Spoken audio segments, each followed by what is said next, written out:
Hey guys, and welcome back to Grace of a Military Child and Life podcast. Life from the perspective of a military family member is way different than a civilian standpoint. Military children and family members give up their hopes and dreams to be able to stand by and support their service member, and it isn't an easy lifestyle for anyone to live. I hope that this podcast is able to help connect the military community and give others just a glimpse into what the military life is like from the perspective of spouses and children. Before we begin today's episode, I want to take a moment and thank our partner, Adopt. Adopt is a free evidence-based parent coaching program for families with school-aged children. Key parenting skills taught include encouragement, emotion coaching, and emotion regulation, limit setting, monitoring, problem solving, and positive involvement. Designed and developed by researchers and clinicians, the Adopt program is an adaptation of the Generation PMTO model to serve parents who have experienced stress and or trauma in their lives and or work. To learn more about Adopt, visit adoptparenting.org.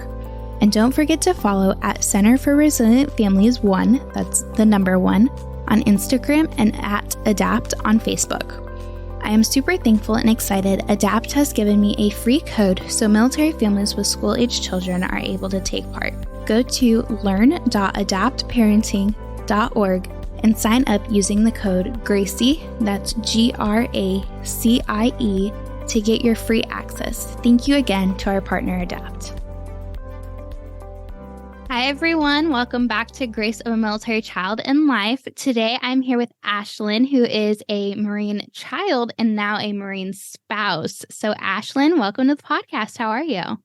I'm pretty good, not too bad, enjoying this little bit of sunshine we're having in California right now, but not too bad. I'm off of work today and my son's now at school, so I'm good, not too busy. Those are always the good days. So kind of tell me what it's like, Marine child and a Marine spouse. So what has that been like for you? Yeah, so my dad, he only did his 4 years. He joined a little bit after high school. So I was only about 2 when he got out. My parents met in Seguin, Texas, where I'm pretty much from. My mom actually moved out to California and married him. They had me. So I was about 2 years old when my dad got out, when we kind of moved back home to Texas. And I always like explaining to people that even though he did 4 years in the 90s, I still see the benefits 20 years later. I was a former teacher, and I would always tell my students who were thinking about the military, even if you do 4 years, your kids 20 years later could go to school for free, or at least that's how it worked in Texas. I went to college for free, luckily, with the Hazelwood Act. So that's just something that's near and dear to me. The Marine Corps made my dad who he is. I could sit there and talk about my dad all day, but he's now a captain at the sheriff's office in our local county. And I think really the foundation of that, of who he is now, came from the Marine Corps. And being a typical, we talked about it, like a daddy's girl kind of thing. Girls tend to find guys that are like their dads, their personality wise, what motivates them. So I met my husband on Tinder. Tinder does work. I always laugh when I tell people that, and they're like, oh, I'm glad it's not just me. But we met on Tinder. He was stationed in San Antonio at the time at BAMC. I think it's CMC now, actually. Yeah. He was injured in 2011 in Afghanistan. He had been there for 5 years already. So we met late 2016. We kind of hit it off. Everything was going great. We were dating, I want to say around 2 months. And he was like, oh, I'm moving. I'm going to California.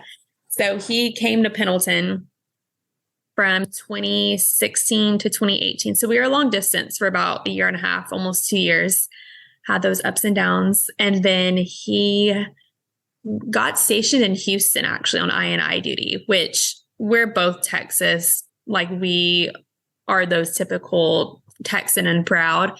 So we were really excited he was going. It is. Texas is one of those, if you're from Texas, you let it be known you're from Texas, it seems like. Exactly. So I moved. So I moved with him to Houston. My hometown is about 2.5 hours away. I started teaching, and we ended up getting married, having our son in Houston. And then when my son was about 5 months old, we came back to Camp Pendleton in California in July of 2021. So he's pretty much been back and forth from Pendleton to Texas, whether it be SAMC in San Antonio or Houston on I&I duty. So we're liking California right now. I think we're ready to go somewhere else, though. It's expensive. And I think he just wants to see other parts of the Marine Corps, understandably. But yeah, we've been married for 2.5 years now, and then together almost 7. Wow. What's it like kind of transitioning? You know, you didn't get much of the military life as a kid, but what's it like transitioning into that role of a spouse? You know, it was one of those things. I always knew I was going to end up with someone who was maybe in law enforcement or the military, just a servant at heart. I feel like I tend to have a servant's heart. I know my dad does. And like I said, girls tend to kind of find men like their dad. So I think the hardest part was being away from family. I'm very, very, very close with my family, very close, and to make me emotional. But when we were in Houston living together, that was nice because we were only 2.5 hours from my family. So that was great. It gave us the time we needed to be near family and also kind of figure out who we were as a couple. And once we came to California and had our son, it kind of came to the point where I had to realize this is our family now kind of thing. So we have made our family out here with our friends, our best friends. I had always heard how you meet your family, your forever friends in the military, which when we were in Houston, that wasn't necessarily the case. We weren't on a base. It was I&I duty. It wasn't what you think of when you think of military life, I guess you could say. But now that we're here and have really good established friends, that's made it so much easier. Living on a base, living near spouses. I have some of the best neighbors in the world that have brought me dinner just about every night while he's deployed and take out my trash can. So it's, once you find your good group, then I think it's a great lifestyle. But I could definitely see how it's a struggle if you don't have that group. Right. Because you have to, if you don't have that group, you're on your own. Like, especially if you're not, you know, living within a close proximity of your actual family. Oh, exactly. And it's kind of hard sometimes when you do go back to Texas, if I want to run and go do something and leave my son with my parents, for example, which I know he's fine with them. He's safe. He loves being with them. But I'm so used to doing everything with him on my own because we don't have anyone here. That isn't our normal to just go drop our son off at grandma's so I could go get a haircut or go to the gym. So it is an adjustment to realize that this is our life. We are with each other 24/7. My son tags along with everything I do. So it is very different to go home and realize this is normal for some people. They get to go and have those date nights as often as they want. And we don't have that, but I also love it. Yeah. And I'm trying to just take in all the time as I can because my husband only has about 7 years left until he retires, which I'm thankful that my son will still be pretty young once we do get out of the military lifestyle. Yeah. Because it's such a rough lifestyle on kids, you know, going into those like middle school years, high school years, you know, and it's hard to find who you are in like your personality when you're moving all around the world.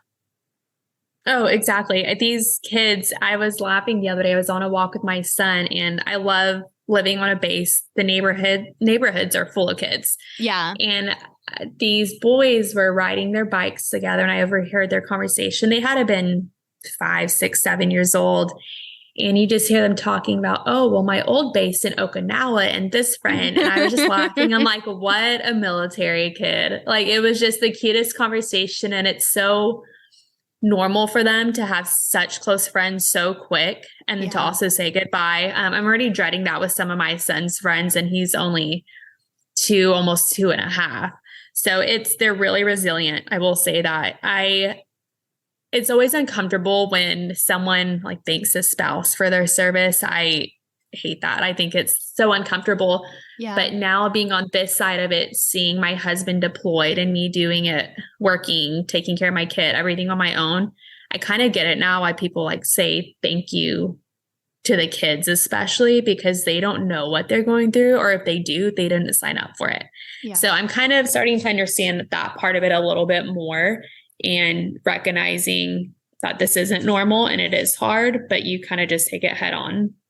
Yeah. And like when you're in the spouse role, you're like, you kind of sign up for it. You know, most of the time the service member is already in. You can't sit down and have those conversations of, hey, like, I'm thinking of joining the military. Like, what are your inputs on it? The kids just get thrown into it. Like, they have no choice.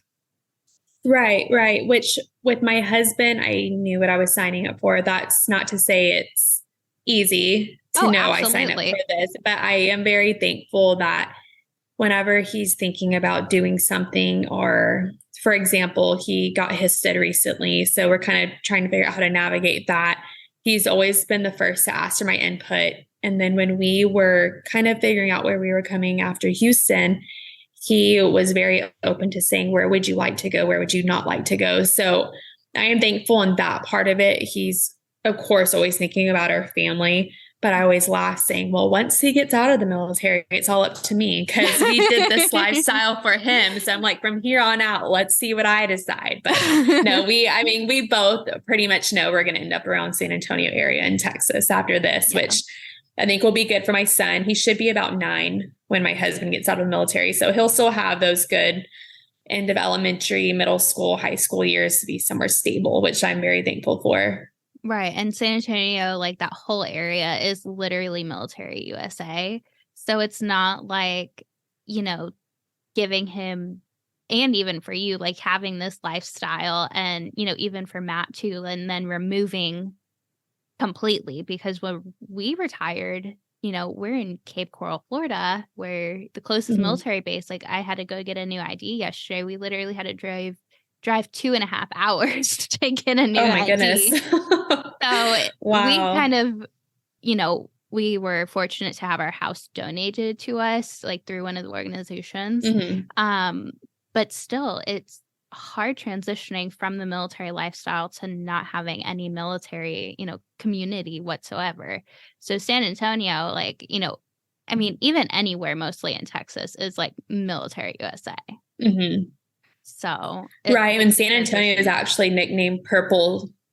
Yeah. San Antonio is like Purple Heart City. There's signs everywhere. So I'm excited for that. San Antonio is getting huge, so big. The whole area, Texas is really getting big, but it'll be good for us. The transition out of military, I'm nervous for my husband, but also for myself. Now, the more kind of self-reflection I do, because I have made such good friends here, and it's so easy from my experience to make military spouse friends, because everyone's in the same boat. Everyone's needing a friend. Everyone's needing someone, to where I'm already kind of thinking about what it'll be like to be out of this lifestyle, trying to make friends.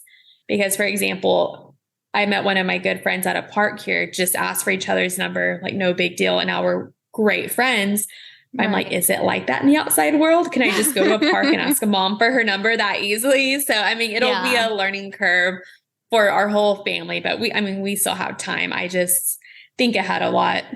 Yeah. And, being in that military community, even like after retirement, it makes the transition so much easier. And whether like you're in San Antonio, close to like one of the bases there or not, like there's military families all over that you just find another spouse who, was a military spouse.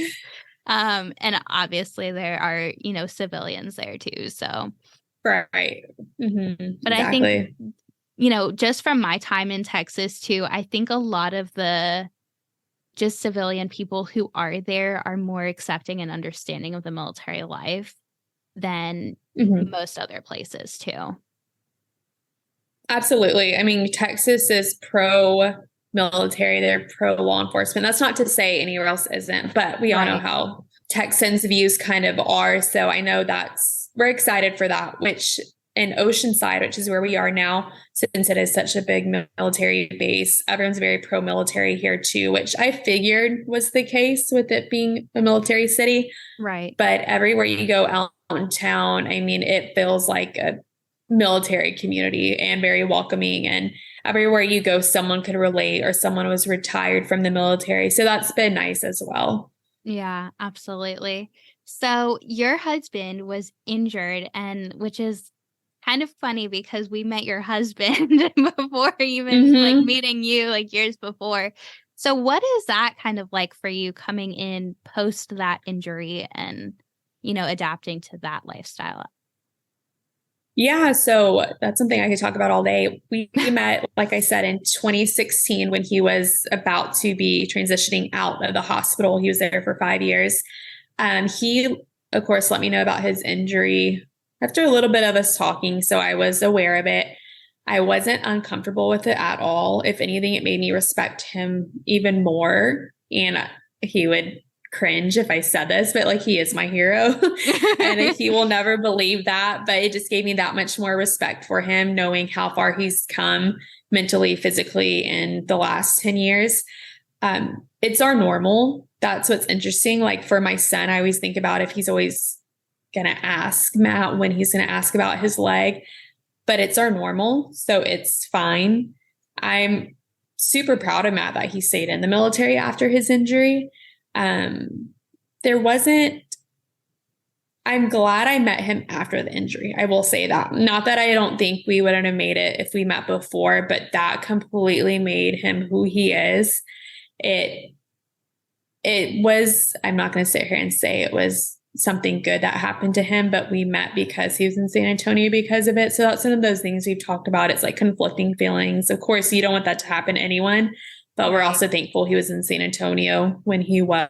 But I mean, he's met so many people because of it. He's had help and assistance from so many organizations, whether it be Combat Marine Outdoors, Simplifying America's Fund. He's just had so many experiences because of it. And for that, I know that's just people wanting to help and give back. And Simplifying America's Fund has been a huge part of that from day one. They showed up to the hospital. I know y'all have experience with them as well, to where even though I wasn't there the first 5 years of his injury, I'm still seeing how they're helping him so much, where I've taken on a huge volunteer role with them. And I'm hoping to potentially work with them in the future, but I'm trying to give back now to what they did for my husband and my family and are still doing to this day. So his injury, although it was terrible, he made it make him better. He is very into working out and just being the best Marine he can and not letting people know he has injury. It's pretty funny. Most of his Marines don't ever know it until he's in civilian clothes. He's in shorts and they kind of look around like kind of awkward. Like, did you know this? Did you not? And it's pretty funny how long people could go without knowing. So that's interesting. He's on, like I said, he was HISted, so he may potentially have to do recruiting. It's kind of up in the air right now. Yeah. But I was thinking, and one of my friends was saying, how is he going to do recruiting? They're going to look at him and be like, oh, join the military. You may lose your foot, Yeah. So yeah, his injury is just kind of our lifestyle. It's so normal to us and always has been. I've never let it bother me. It was kind of interesting when we first got together, and I won't even say friends, just some acquaintances, when they found out, they're like, like, how do you do that? I'm like, what do you mean? Like, he's a Marine. He lost his left foot, lower left leg. Like that, it is what it is, and some were kind of taken back. They didn't know how to react. And I was just kind of dumbfounded, I guess. Like, why would it be a big deal? Because it never has been to me. But yeah.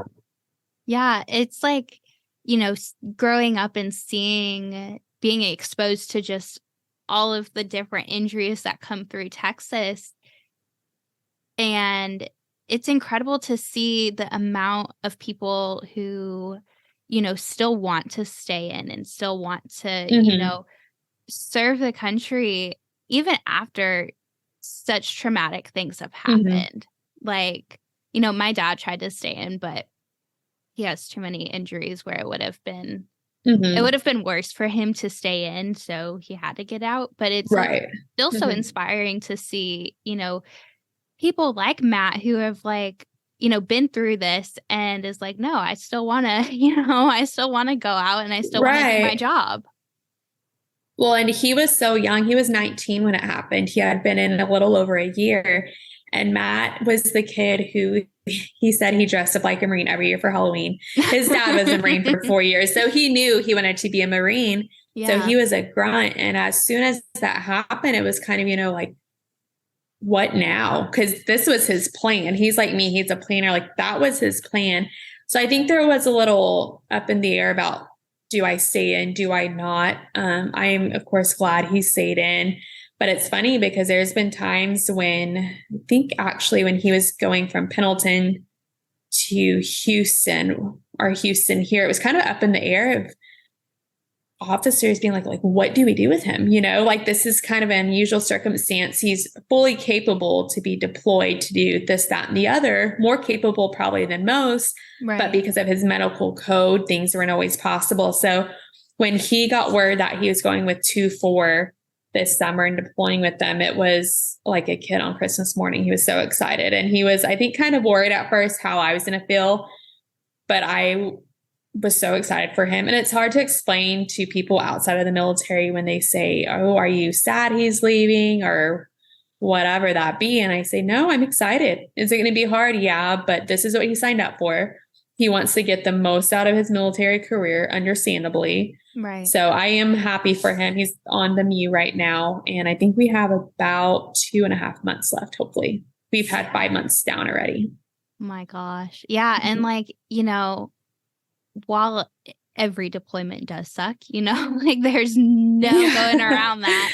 It does suck. But you had said this is what he wanted. Like, he hadn't been on a deployment, since his injury, and so being able to get that, and it's like an achievement, in a weird way.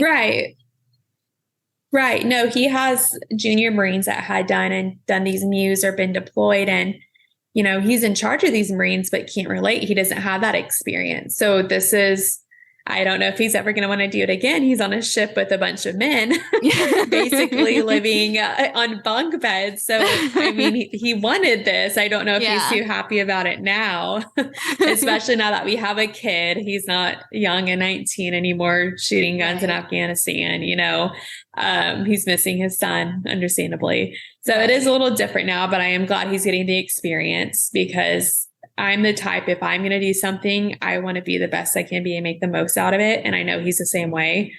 He's in the Marines. He's not just going to be mediocre. He wants to do as much as he can. So for that, I respect it. Yeah, absolutely. And what's it been like, for you, like kind of hanging back and wanting to be so excited and so proud of him? And obviously you are, but, first deployment with a child and like the struggles that you face too. Yeah. So I'm a person who needs to stay busy. I don't like to sit and do nothing. Yeah. So I actually started working with Squared Away. It's a military spouse founded and pretty much employed organization. They've been around for a little over 5 years now and have over 300 employees, most of them being military spouses. So I started that right before Matt left. I'm an executive assistant, so I work from home part-time. It's great. It's keeping me busy during the day. And my son got into with I won't say the name, but one of the little schools on base. It's part-time, 8 to 2. So I've been really busy since Matt's been gone, and it's been great. So from 8 to 9, I drop off my son, kind of do what I need to do. I work all the way up until I pick him up about 1:30, 2 o'clock. And then we have our afternoons together, which is great. I mean, I've been very busy with that. My sister-in-law had a baby in October. So I finally got to go meet that niece. Aww. And then my brother had twin girls in February, the day after my son's birthday. Aww. So I've had 3 nieces to look forward to and go home to. And I started, I guess you could say, a small business called the Deployment Journal. Like I said, I like to stay busy. So in the beginning of the deployment, I wasn't working too much. So I am very sentimental and I like documentation. I like pictures, things like that. And I wanted to keep some kind of journal while Matt was gone to reflect on the time I've had with my son, just us two for these 7 months. But I needed structure to it because I could write all day or I could talk all day, as I probably am now. So I created this deployment journal. It's a page per day, essentially, of just your highlights from the day, what you did, how you felt, and then a little place to recap your day. And in that, I created a bucket list page. I have a whole bucket list of things I want to do with my son before my husband gets back because I want to enjoy California while we can. And I also made a page where you could write what care packages you send, what movies you want to watch, what shows you want to binge. So it's just a fun, structured journal to where it's my me time in the evening. Once my son goes to sleep, sometimes I'll have a glass of wine, fill out my journal, and watch a show. So it's just something small that spouses could look forward to at the end of their day. And then later on, when their husband comes back, reflect on the things they did with their kid. So that's been pretty successful. Slow little start. I've started small. It's hard to always find those spouses that have someone deployed to get them out to, right? But it's doing good. It's really fun to do just to connect with spouses on that level. And then something I'm actually launching, I think at the end of the week, is a website. It's an organization I'm starting, kind of just like a thing for fun right now called Adopt-a-Milso, where if you are a spouse who is going through a deployment or has one upcoming, you could apply. And then donors or sponsors could choose to sponsor you to where for the length of the deployment, they send you a gift a month, whether it be a dinner gift card, a gift certificate to get your nails done, buy you a coffee. Our donors could just buy something off of our storefront for a one-time purchase, whether it be a deployment journal, a monetary donation to help with gas, things like that. Just because I know on those hard days, which I had a very hard last 2 weeks when my son was sick, if someone would have randomly sent me a Starbucks gift card, it would have changed my whole attitude the whole day. Right. So I think a lot of times, I'm not going to say the spouses are forgotten about during deployment, but unless you've been through it with the kid, especially, you don't really know what it's like. So I'm launching this in the hopes of just some spouses having little pick-me-ups every now and then from donors. So I'm hoping that that will turn into something that's pretty consistent as well. And then hopefully I'm done creating new things for a little bit. Because like I said, if I need something to do, I will go and create an idea I have and make it come to life. Yeah. So that is my two main projects at the moment, is the journal and the Adopt-a-Milso. Yeah. And I'm like you, I like to stay busy. So, it helps. And honestly, with journaling, oh my gosh, because so I was 9 when my dad deployed, and what we did before, it was before he deployed or right after he deployed, we did 2 things. So one was we got a huge glass jar, and I have one younger sister, and obviously we didn't get through them all, but we filled it with, it was a 400-day deployment. We filled it with 800 Hershey Kisses. So one for each day of a kiss. I love Dad. That. And so one for me and one for my sister. Like I said, we did not get through all of them, but yeah, my mom, went back to Ohio months later, and she opened they were sitting on our kitchen table where they were. She opened the jar and she's like, "These are white now." Go ahead and just empty that in the trash. Yeah. So that had to go. But the other thing we did was we got, composition notebooks. And we had done this. I don't know when exactly we did it. It was when he was gone for a training mission, actually, or something. I don't know. He was gone for a month, which as a child, that's a lot. A month is a long time. Right. Now, as adults, we look at it and it's months are a long time. And so what we did was we got this journal and we decorated it. And so mine had camo all over it, because I was so proud to be a military kid. Everything was camo. Still to this day, I have a lot of camo, but we just decorated it. And, on the front of it, we put letters to Daddy or something. And so every day or something, we'd write, a letter to Dad, and, we miss you. This is, what we did today. I was a crier. I still am a crier. I am too. I've literally put a calendar on. I printed out a calendar and I put it in the journal, and I marked every day that I cried and every day that I didn't cry. That's so sad. That breaks my heart. I was trying to be so proud of myself and like not crying. So it was like kind of keeping track. But then there's like one day or something on there that says I cried today. It's like, oh my gosh. No, I love that. So when I did the deployment journals, a lot of people were reaching out. Oh, do you think this is good for kids? Right. And I said, you know what? I'll just create a kids one. So I made a kids version of it. Yeah. The cover of it is cardstock, where I always suggest that people put their kids' handprints on it, like before and after deployment, and let them decorate it with stickers. It's pretty much the same structure, but the day to day, it's like, how did you feel today? One word. What did you do? There's a space to write a little bit of notes, but then a space to color or just draw. And then you could write in the back, I love this page, it's things you missed while you were gone. So you could put sports games they won, trophies they may have won for sports or school or academics. And then throughout the whole journal is just random coloring pages, kind of patriotic theme. So that one's been a pretty good success. It's really good for all ages. I had a mom actually buy one this weekend at our local craft fair. She said, I don't know, my son's 2. I want one, but I don't. She said, what if I filled it out for him, like what he did during the day, and then let him draw? I was like, oh, absolutely. I mean, you could do whatever you want with it. There's just some kind of structure, some layout, and those have been a huge success. I wish I would have thought of that before deployment, so I could have started one for my son, but I know for next time. Yeah. And like, even at that age, like 2, it's memories, and, you can give it to your kids when they're older and say, hey, mom or dad deployed, but, these are all the fun things we did. And so when the next deployment comes around and, or, does not come around, because you never know. But when next deployment could come around, you'd be like, okay, I know you're sad, but like, look at all the fun things we did last time too.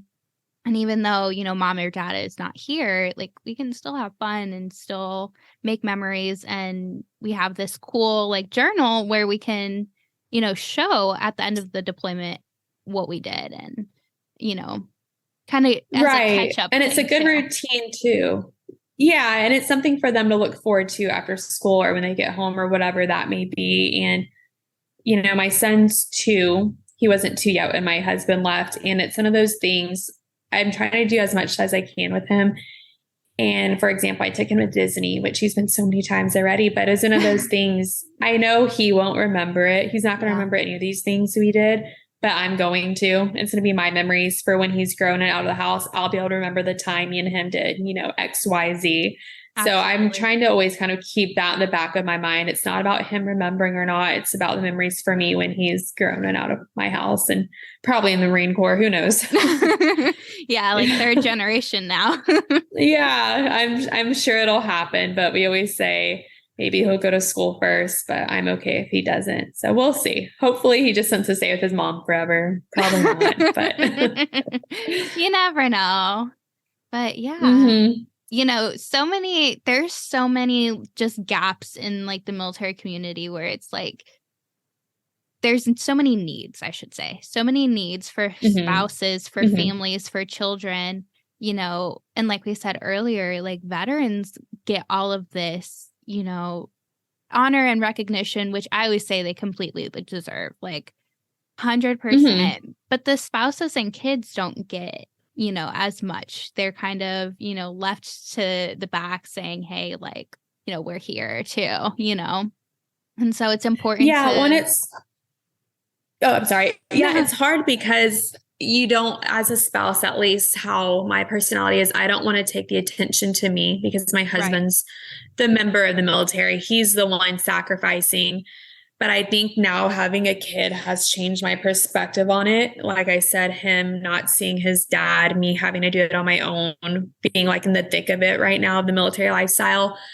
Not that I want the praise or recognition. I said that completely wrong, but not that I want the praise or to be recognized, but I'm at the point where if I see a need there, I'm going to do what I can about it. For example, something as small as the deployment journal or Adopt-a-Milso, just because I do know how hard it is and it's not spoken about because moms are tired at the end of the day during deployment, or just because they don't want the attention on ourselves. We just don't.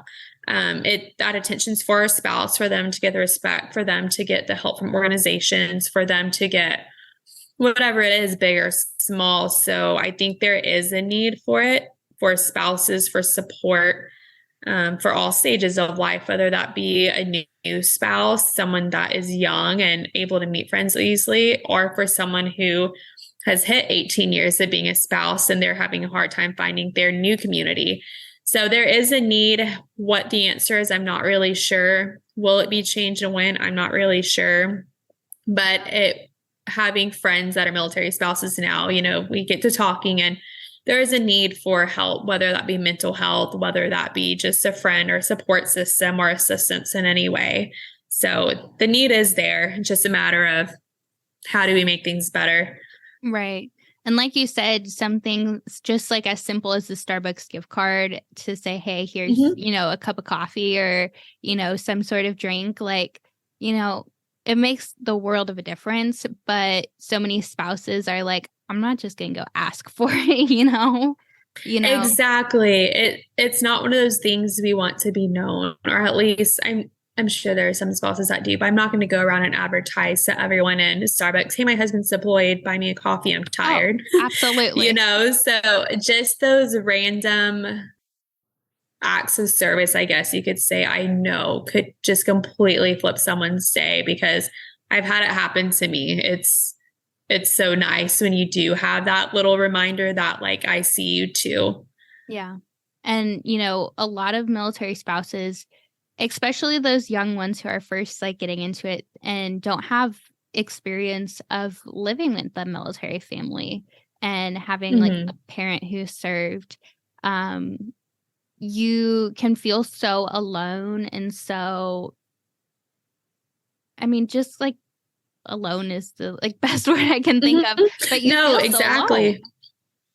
Right. No, well, and I'm very fortunate in the sense our situation worked out how it did, where we were able to live together off base before we were married in Houston. And Matt was in the barracks till he was 24 years old. So Matt had never really lived on his own outside of the barracks because he was single.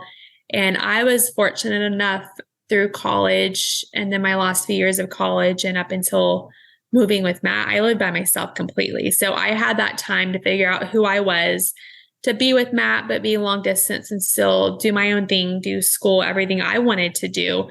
So getting into the military lifestyle in Houston was a slow transition, like I said, because there was no base. Right. And then now coming to California, when I first got here, I felt like I was the new spouse because this was our first time on a base together, on base housing. Matt's first time living out of a barracks was in Houston. So I kind of went through that experience. I would probably say the first year, it was very lonely, very lonely. I wasn't working. I was still postpartum. I had pretty bad postpartum anxiety and depression I still kind of battle with. So it was hard. So I couldn't imagine being 18, 19 years old, a new spouse, living on a base in a house away from family for the first time. And unfortunately, the divorce rate is really high for new spouses. But like I said, we're just fortunate we had that time to mature a little bit before getting married, moving together. And we are just lucky with how things played out for us. Yeah. And, it looks like on the outside, there's not much support for spouses and for families because it's not as advertised. Like you really have to do some searching. And sometimes it's still even really hard to search for, because you don't know where to start. And so having these, companies and brands and, organizations that are like, no, we're here for spouses, we're here for families, we're here for kids, like, is life changing. And most of the times it's great because it's other spouses, like yourself saying, hey, no, I know what you're going through. I've been in your shoes. Like, here's where I could have used some help. So like, I want to help and give back to others in the ways that I may have needed it. Right. And when I got here, like I said, I was not working at all. I had my son and he wasn't even one yet. And that's where I realized there was a community of stay-at-home moms here, because I would go for walks daily with my son. And there were so many moms with their kids just walking by themselves. And I was like, there's a bunch of stay-at-home moms here. There's a need for something for us, which I'm sure there was things going on behind the scenes I didn't know about. But I kind of got out of my comfort zone. I texted my mom. I was like, should I make this Facebook group for stay-at-home moms on base? Just kind of see what happens. Yeah. So I created a Facebook group, and there's like over 600 members now, which it's great. And it's a community for stay-at-home moms to connect about what's going on base, what events are there, what's out in town to go do with your kid that's free, things like that. And that's something I'm really proud of, because like I said, I was in such a dark place when I first got here, being by myself, a new mom postpartum. And I just want to be able to create some kind of community where a mom could go reach out who's brand new and say, hey, I'm out of my comfort zone, but I need a friend. And I've seen it happen. I've seen people connect through there. So that's something I really, really am glad I started to. I'm out of that dark space, but it's something that I hope could keep growing and that people really take advantage of. Yeah, because even taking advantage of it and then helping and giving back and, because go to the next space, like you have to kind of start over again and form your own community again. Exactly. Which we still have a year left here, but I'm already nervous about that, about wherever we go next, about having to start all over again once we get comfortable here. But that is kind of the beauty of the military. You're always getting uncomfortable, getting out of your comfort zone. Before we got here in California, I was kind of introverted, which I still am. I'm like an introverted extrovert or vice versa, whatever it is. But I've kind of come to the conclusion, if I don't put myself out there to make a friend, I'm going to stay lonely. Yeah. And it's been to my benefit. I had a really good group of little friends here. So I'm glad for that. Yeah. So like the last thing I always like to ask is, what advice would you give to another military spouse? Oh, that's so hard. I have a lot, but one of them would be to figure out who you are outside of your spouse, which it's hard. Right now, I've accepted the fact that I'm a mom and a military spouse, and I could be Ashlyn later on. I think there's seasons of life for everything. And like I said, I'm very fortunate that I had those few years before we got married and lived together to figure out who I was when I was teaching, when I was dancing. I've accepted that I'm a mom and a wife first right now. And then that's going to change with time. My son will not always need me as much as he will right now. Same for my husband. So I'm kind of just trying to enjoy that season. But I would tell a spouse to figure out who you are away from your husband. And if you're a mom right now, if you're a seasoned spouse, I think my biggest advice would be to get uncomfortable, because everyone is uncomfortable in this community, especially when you first get here. Everyone wants a friend so bad, or needs the friend.